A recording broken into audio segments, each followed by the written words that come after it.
Hello friend, welcome to my channel. প্রতিদিনের মতো আজকে আবার চলে আসলাম মাছ বাজারে। দেখি কি কি মাছ আছে। ইলিশ মাছ। দাদার কাছে বেসিক্যালি ইলিশই বেশি পাওয়া যায়। দাদা হচ্ছে ইলিশ স্পেশাল। ইলিশ আজকে ওটা কত করে? এই পেছাটা কত? 600 করে বললো।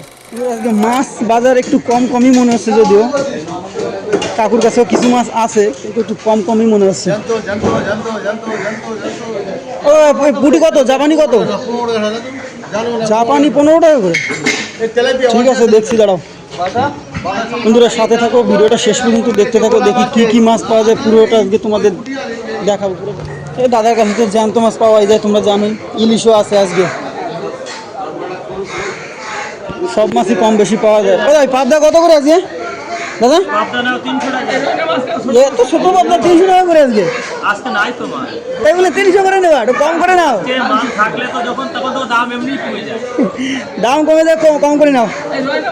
300-র মতো দিয়ে দাও, বেশি দিতে হবে না, বাড়ি একা। 350 না 100 টাকা দাও দাও দাও, কি আর করা যাবে, দাও একটু। টাটকা দিও, একদম টাটকা দিও। একদম টাটকা। দাদা মোটামুটি টাটকা মাছই রাখে। মাছ বাজারে যদি থাকে, দাদার কাছে সব ধরনের মাছই থাকে, একদম ফ্রেশ মাছই থাকে। ওটা একটু কেটে দিও কিন্তু। হ্যাঁ, সুন্দর করে কেটে দাও।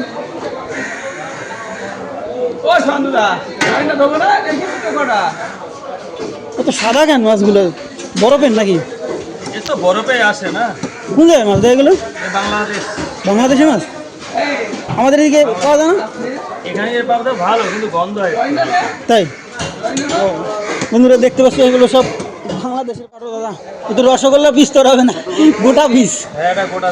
গোটা পিস রসগোল্লা পিস হবে না বন্ধুরা। আজকে রসগোল্লা পিস হলো না, আজকে পুরো গোটা পিস। সব গোটা পিস একদম একদম পুরো সর্ষে পোস্ত হবে।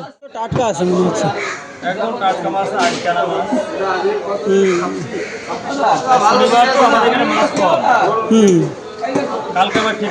বন্ধুরা, তোমাদের সাথে আছি হেলেন্সা বাজারে। ভিডিওটা দেখো, শেষ পর্যন্ত দেখো। হেলেন্সা বাজার মানে মাছের দাম খুবই কম। অন্য অন্য জায়গা থেকে এখানে একেবারেই কম দাম থাকে। তোমরা চাইলে যে কোনো সময় আসতেই পারো। যে কোনো মাছ পাওয়া যাবে, কোনো সমস্যা নেই। ঠিক, তাহলে দাদার কাছে চলে আসবে সবাই। বন্ধুরা, নিয়ে নিলাম পাবদা মাছ।